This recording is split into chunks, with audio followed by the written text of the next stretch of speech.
video is where it is. You get to establish yourself as the go-to expert and which frankly lets you stand out from your competitors. If you want to be able to reach those really ideal clients that you want to serve with your whole heart and soul, then they need to be able to see you. People really get to know you, the real you. I am Gloria Grace Rand, founder of The Love Method and author of the #1 Amazon bestseller, Live, Love, Engage: How to Stop Doubting Yourself and Start Being Yourself. In this podcast, we share practical advice from a spiritual perspective on how to live fully, love deeply, and engage authentically, so you can create a life and business with more impact, influence, and income. Welcome to Live, Love, Engage.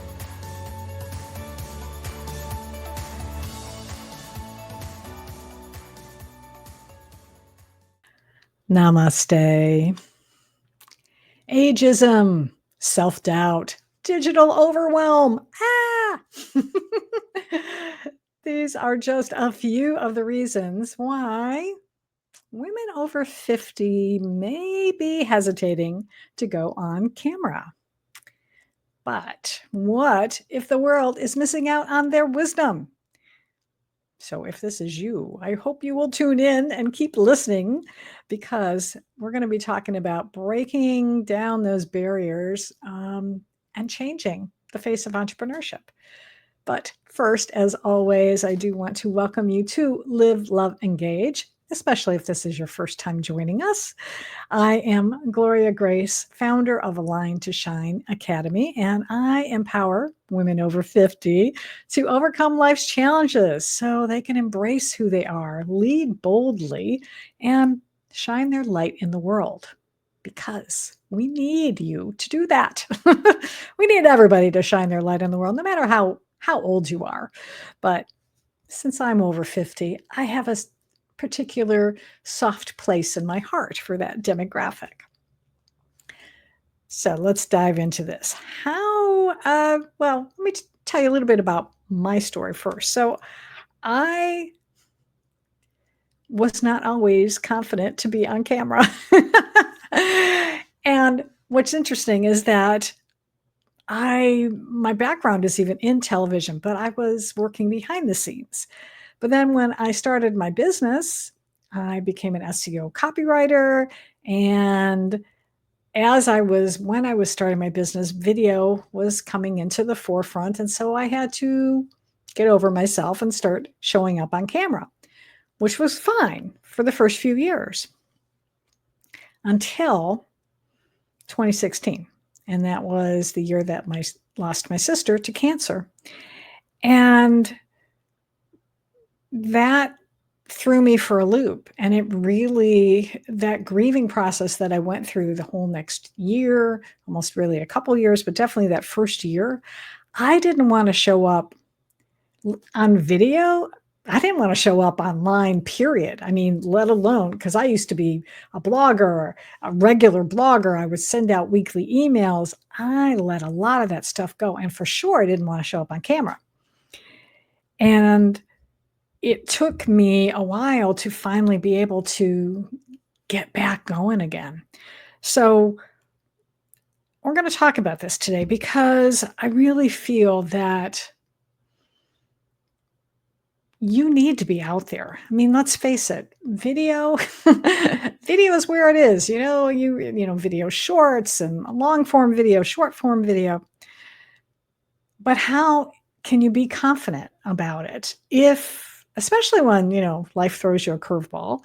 So I'm going to share a few ways that you can do this, including I'm going to do a special sound healing segment as well, because that's a tool that I have found that's been really beneficial for myself personally, as well as my clients. So, video.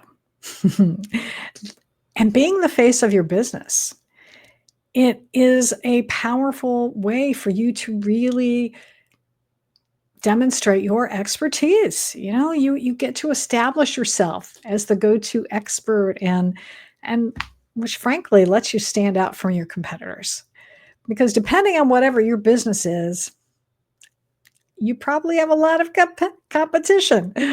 And if you want to be able to reach those really ideal clients that you want to serve with your whole heart and soul, then they need to be able to see you, because the days of just putting content out online, like I said, I mentioned before, doing a blog or doing a social media post, a written post, that's all well and good. And it's important, and you can still do that. And adding video into the mix is so important, because it lets people really get to know you, the real you. And I know that it can still be challenging to do that, because even though you want people to be able to get to know you, that old phrase, to know, like, and trust somebody, they got to see you. And of course, it's good to be able to do this in person, but you can reach so many more people when you use the power of video.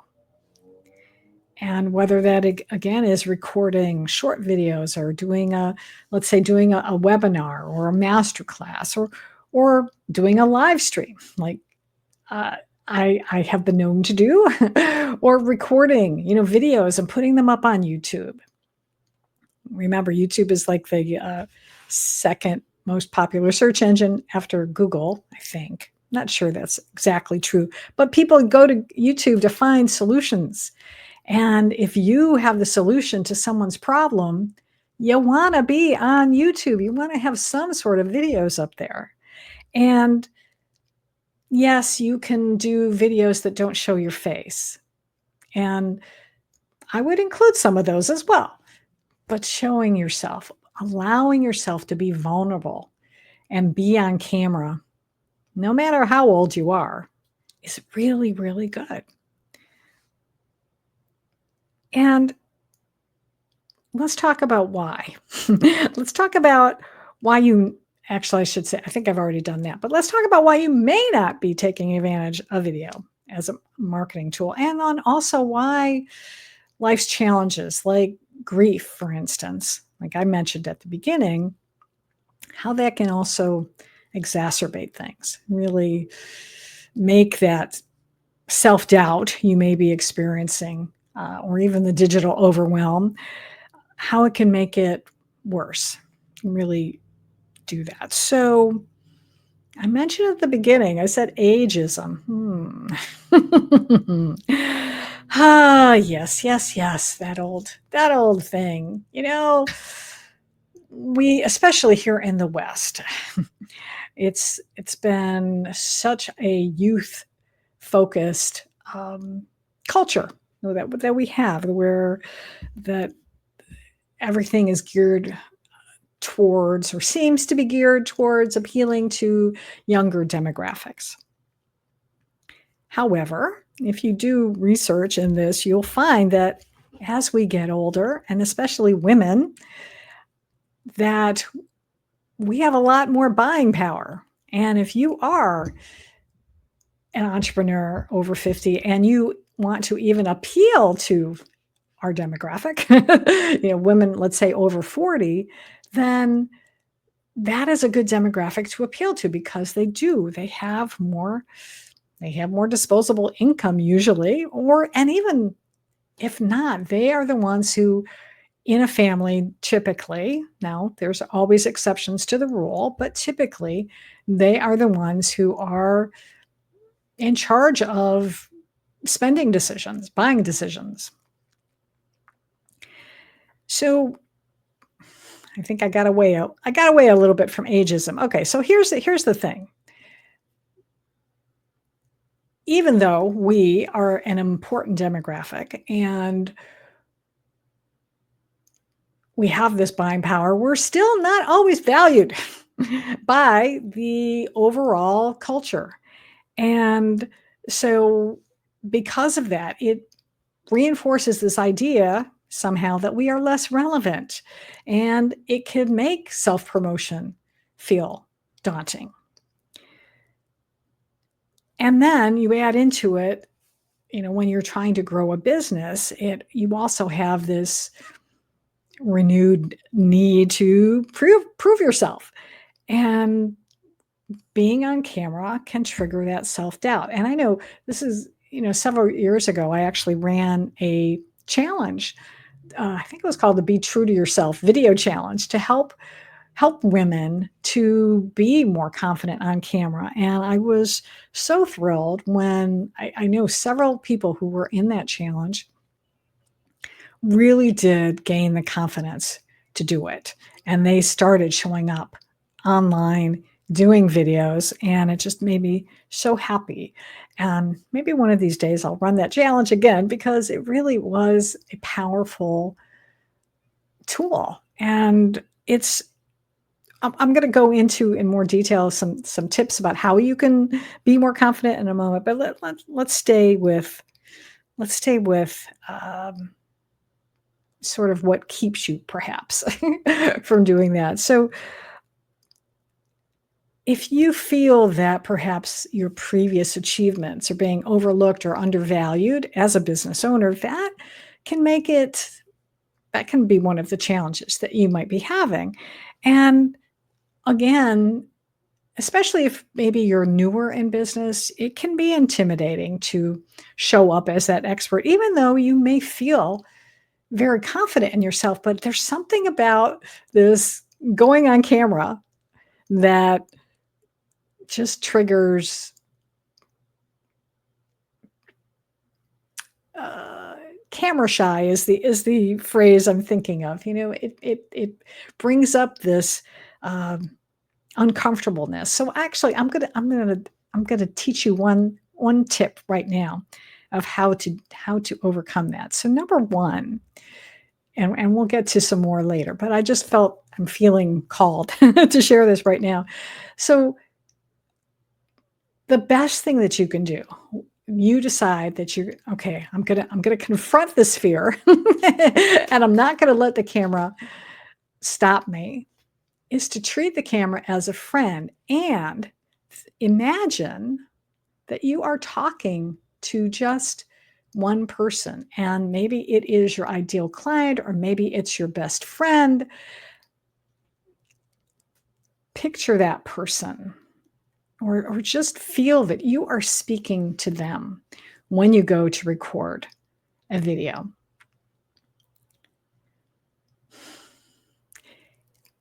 I believe it makes it a lot less intimidating when you do that. Because it doesn't have to be, especially, and again, I come from a television background where our show was seen by millions of people across the country. I worked for the Nightly Business Report when it was on public television. And it was aired in like 256 public television stations. So I'm sure we reached a million people. Now, I wasn't on camera then. I didn't want to be on camera then.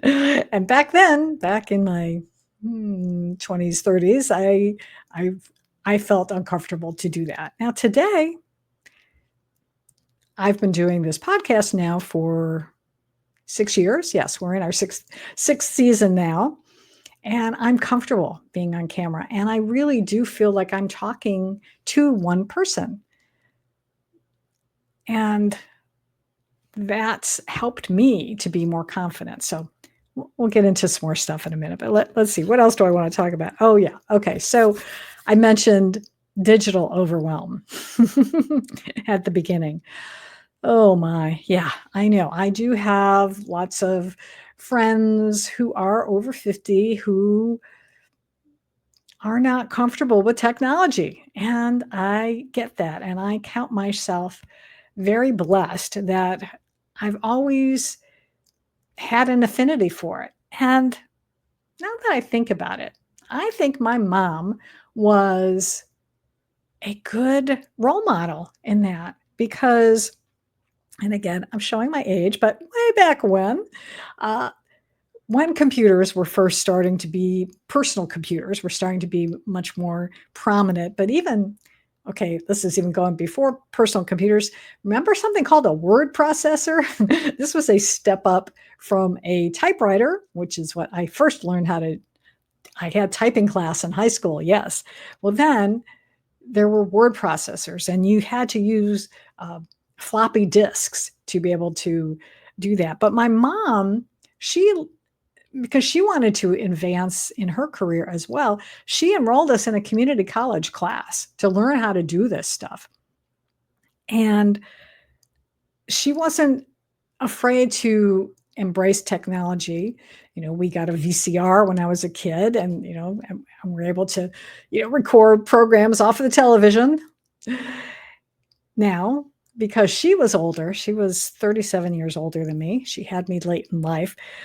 She was not always confident in dealing with technology. And so when I moved away to Florida and she was still in Michigan, she would call me up on the phone and say, Gloria, how do I deal with, hooking up the VCR isn't working. What do I do? And I would have to diagnose the problem with the VCR over the phone. So as you can tell, I'm not adverse to technology. And so, but I know that I'm not sure if I'm in the minority for women my age, but I know it's not common. I'll say this because, as I say, I know a lot of other women my age who are not as tech savvy. Now, I'm not as tech savvy as my kids because they are a different generation and they've grown up with this stuff and they are really comfortable. So sometimes I will have to lean on them for support if I can't find anything, but I have gotten better at Googling and figuring out problems myself. And again, that's part of just who I am. I don't like to give up easily, number one. If I have a problem, I'm going to figure out how to fix it. And I'm happy to help others as well. Oh, yeah. And here's an example too, is when I'm not sure if I've shared this story with you before, but when the pandemic hit in 2020, I was a friend of mine who is actually 10 years older than me. She was running monthly wise women circles in her home. And when we went into lockdown, she said, well, Gloria, we're not going to be able to do this anymore because, we can't, people can't come to my house now. And I said, well, I'm really going to miss these monthly meetings. Maybe we could do them on Zoom. Like everybody else was going on to Zoom, right? And she said, oh, well, I don't know how to do that. And so I said, you know what? I'll handle it. I'll use my Zoom account. And so she then loved to refer to me after that as her tech goddess because I was able to do it. And now, though, I've also, because she got over her fear of using technology, and I've helped her learn how to navigate Zoom, she's now able to do Zoom meetings herself. And that's what happens. You can get over the fear by learning about it, having someone help you, having a friend or a coach help you figure out how to be able to navigate different technology. And you can also, here's a kicker too. If you don't want to do things like video editing, for instance, you can hire people. Isn't that wonderful? There are platforms out there. You can go to Fiverr, you can go to Upwork or other places, and you can hire people who are expert at that or who love to do that. So you don't have to do that stuff yourself. And it's really, really, really, really great to do that. Oh, another thing that might be keeping you on the sideline, and I'll share a story about for myself as well, is that fear of making mistakes. And I know that keeps us from doing a lot of different things in life and in business. But I'll tell you that when you can get over that fear of making a mistake and still make a mistake on camera and recover from it, of course. Don't let it stop you, but just acknowledge it and say, oops, oh well. I've done that a few times on this podcast. I know I have. It makes you much more relatable, because then people that you want to serve are going to say, well, gosh, she didn't care that that mistake tripped her up and she kept going. Maybe I can do that too. And it's so good when you can do that, because I will tell you, if you're afraid of making mistakes, it can really keep you from showing up. And I mentioned I wanted to share another example. When I did first decide to start recording videos for my business, now I wasn't over 50 yet, so I was still in my 40s, I guess. I had the little, what was it called? Flip camera, I think it was called. And so I go to do my first video, and I must have started and stopped that thing 12 times before I finally was happy with the result. Maybe more than that, now that I think about it, but it was a bunch of times. I just kept, no, that was bad. Nope, let me do it again. Oh, nope. Oh, I screwed up again. Oh, let me do it again. Oh, my goodness. Instead of just doing the best you can, because that's the deal. If you're doing the best you can, I mean, of course, if something happens technically that, maybe a glitch or whatever, you don't want that to go out. But if you've got your content, if you're delivering content, and even if you, let's say you flub up a word or something, just pick yourself up and just keep going. Because here's the thing. Everybody makes mistakes. We're human, right? We all make mistakes. Even people who make a ton of money in their craft make mistakes. And I still love this example where, I don't know if any of you saw this several years ago. There was, and it's been a while now, there was a live broadcast of, they were honoring Norman Lear, who had created the program All in the Family. I almost said All My Children, which was a soap opera I used to watch. No, All in the Family. And so they decided that they were going to do a live broadcast of the pilot of this show. And of course, now, some of the people who played those parts in the past had passed on, like Carol O'Connor, who was Archie Bunker, and Edith Stapleton, who was I forget her name now. Oh, well, the character's name, whatever. Anyway, so they hired new people. Well, and then they're doing this live. So these are actors who are, and I don't even remember now who it was, but I do remember one of the things is that I think it was Jamie Foxx, actually. Yeah, I think Jamie Foxx was in it. And so he came in and he flubbed his line. Now, this is being broadcast live across the United States. And he just sort of, he acknowledged it, and he's like, let me try that again, or something like that. But he just kept going.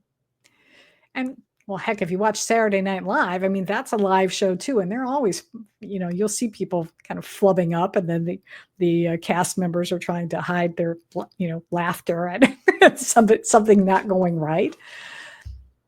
So if they can do it, why can't you? There's no reason. No reason.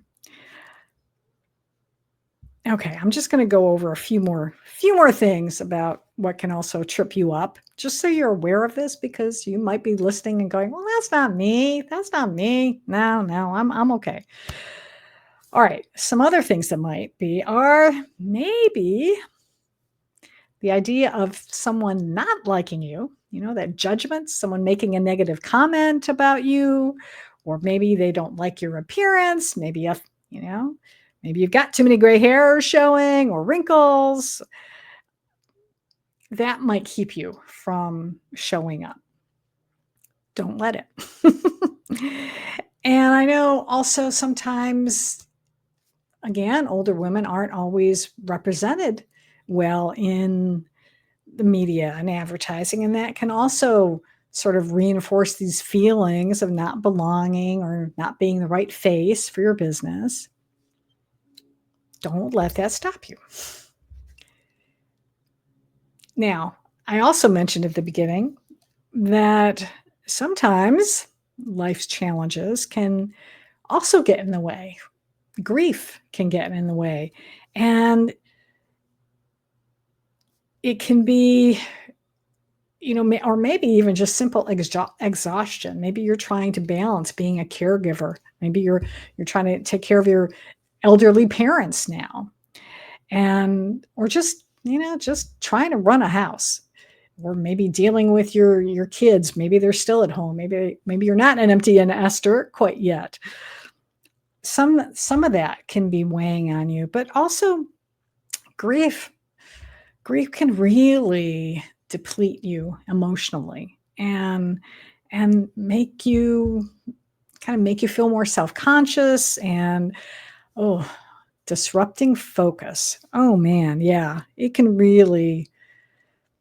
grief can really, do a number on you. It's not easy. So my advice, number one, is to give yourself some grace and self-compassion and support, and maybe for a while you don't worry about it. This idea of like, I need to do videos, but don't worry about it. Put it on the back burner for the time being. You are most important. And oh my gosh, I just thought of something today. Not even grief. Sometimes it's your own illness. I get to be one of the hosts of a wonderful program called the Let's Talk Fabulous show. So I'm one of what we call the Fab Five. So I'm one of 5 hosts that do this show. And I'm going to be hosting an episode soon. And I've been lining up my guests because it's a panel show. And one of the things we like all of our guests to do is record a video for the show, because we like to put a lot of videos on that show. And I had a guest lined up, and we've been exchanging emails over the past few days, because she's been struggling with what to record, what to do for the video. And she's like, I'm feeling really foggy and I'm confused. And I finally sent her an email this morning, as a matter of fact, saying, you know what? I have 4 other panelists lined up. I actually wound up, we like to have at least 4, and I wound up with an abundance of 5 for this particular episode coming up. And I said, you know what? If you're not up to it right now, you can bow out. It's okay. There will be another opportunity later in the year, and I will call on you again. And she responded back saying, thank you. That's what I'm going to do. I'm going to bow out. So sometimes that's where that self-compassion comes in, that you're going to need to give yourself a break and say, even though I know that video would be a really great thing for me to do in my business right now, I can't do it. And that's okay. It's okay. So I think we've covered a lot of that. So let's deal with now, how do we develop the confidence? How can you develop the confidence to go ahead and be on camera?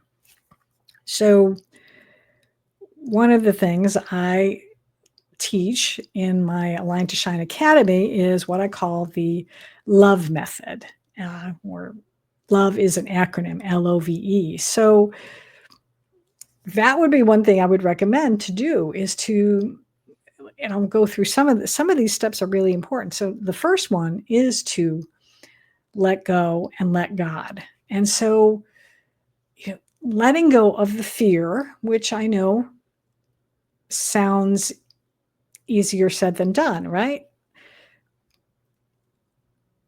You can let go of it by starting to practice doing short videos that are maybe just on your phone. You don't share them anywhere.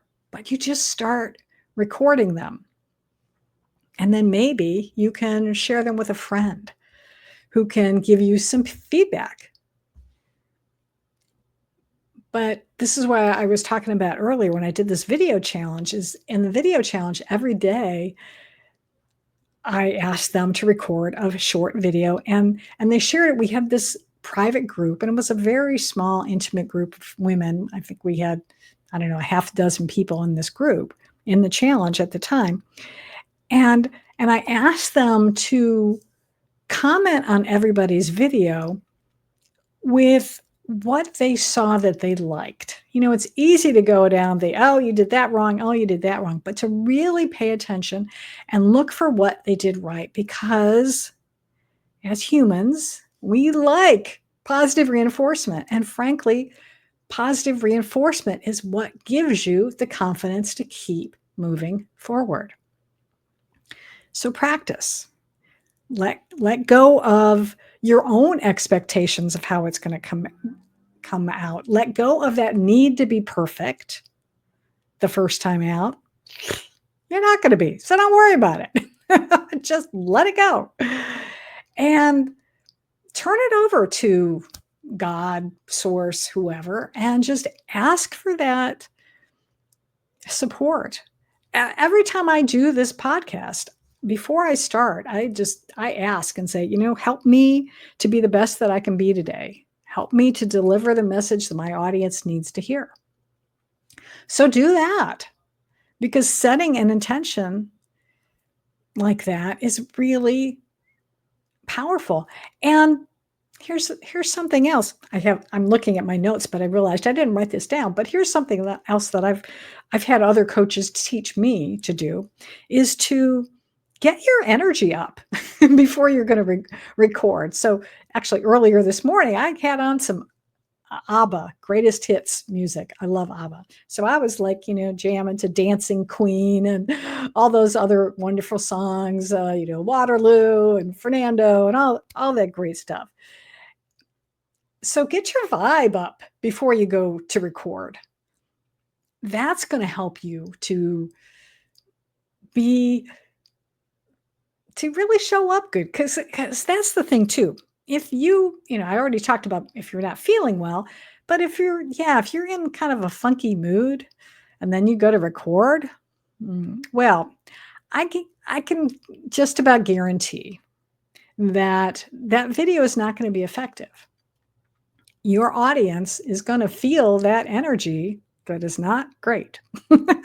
So you want to be up before you start to record. You want to be feeling in a good mood. So whatever that takes for you to do that. You know, like I said, whether it's listening to some upbeat music to get you going, or putting on a video, some other kind of video that makes you happy, and then go ahead and do that recording. And as I said, you don't have to show them to anybody at the beginning. You can just keep practicing them. And then once you feel more confident, then you can start putting them out there. And I will say this as well, is if you are, even the practicing, maybe it's still not going. You're still like, I don't know. I'm just not feeling it. I know I should be doing this, and I just don't want to. So it could be that there are some unconscious blocks that are showing up that you're not even aware of.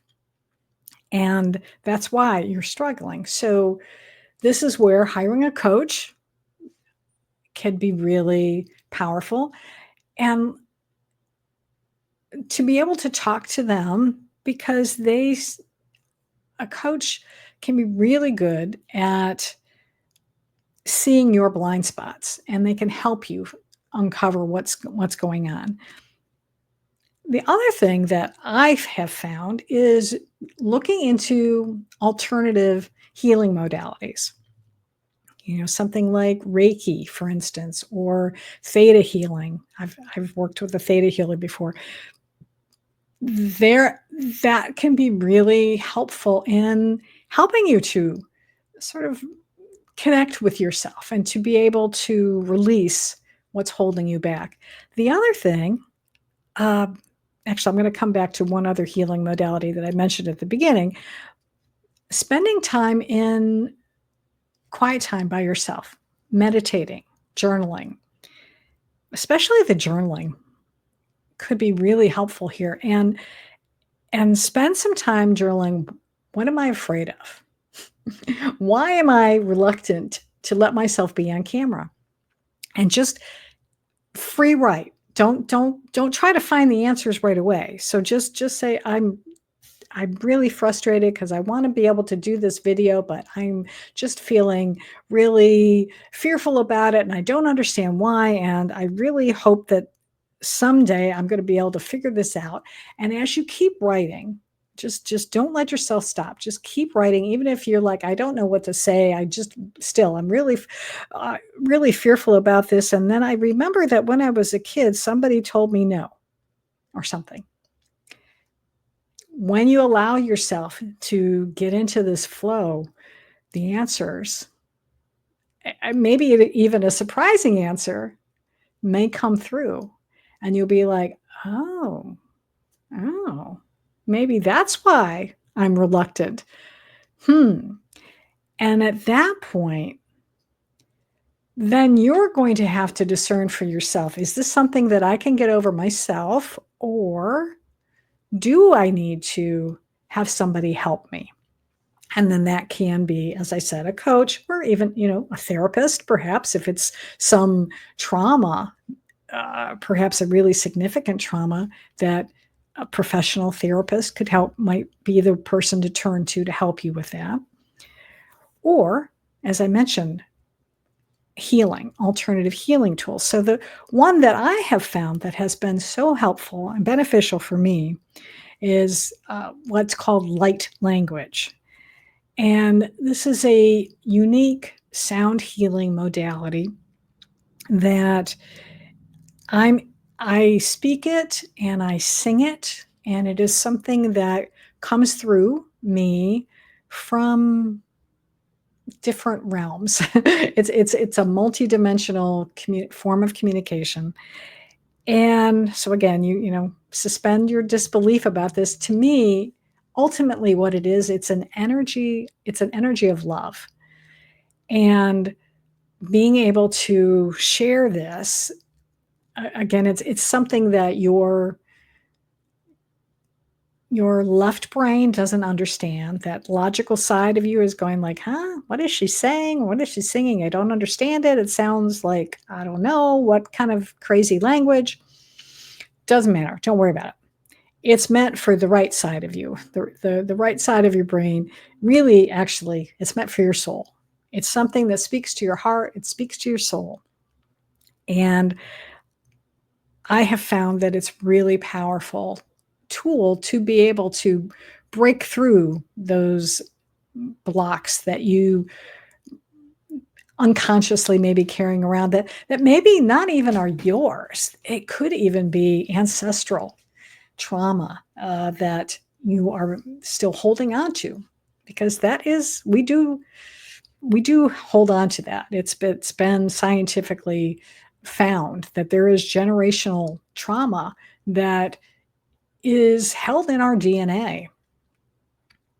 So I'm going to share with you right now a little snippet of light language, and to give you a taste of it, and to allow, I'm going to set the intention that what comes through will help you to be able to release whatever is keeping you from showing up as your authentic self on camera. And if you don't have that issue right now, then it will help you with whatever else is going on in your life right now that you do need or could use some support with. Because that's the beauty of this too, is that like Reiki, it goes wherever it's needed. Same thing, same principle, because it's energy and it will go where you need it the most. So if you are listening to this recording, this podcast, and you are driving a car, for instance, and you are doing something that is requiring more than your whole brain to listen to, I would encourage you to pause this and then come back so that you can be somewhere where you can sit down, put your feet on the floor. Closing your eyes is always helpful. So that's why I say you can't be operating a car if you're going to do this. And then just take a deep breath and let it out. And then set the intention that what you are going to hear will be for your soul's highest good and the highest good of all. And that's what I'm setting, that intention as well.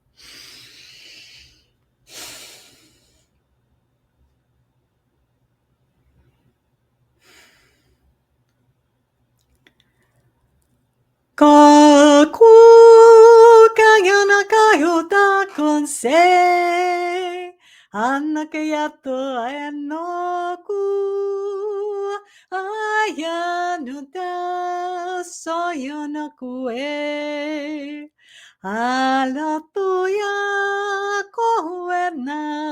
𝘱𝘰𝘮𝑗𝑗 𝘰𝘰𝘮𝑗𝑗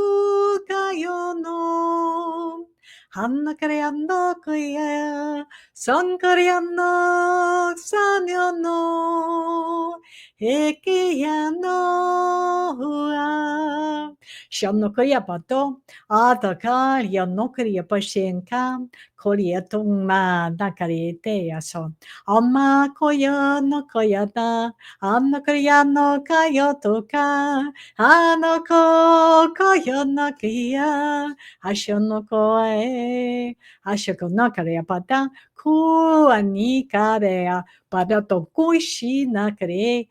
𝑘𝑎𝑦𝑎𝑛𝑜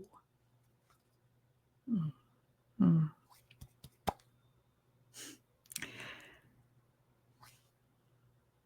Hope that resonated with you today. And if you would like to be able to experience a light language session with me, I do host them over Zoom, and they're much more powerful when you can have a dedicated time with me, because then we can adjust your specific issues, of course, and we'll set the intention, and then you also receive a recording of it, so you can listen to it over and over again, which is always really great. So if you would like to do that, I'll have the link in the show notes, but you can go to bit.ly/L,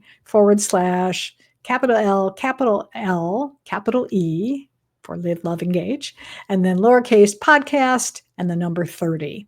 So I will have that in the show notes for you if you'd like to do that. And let's see.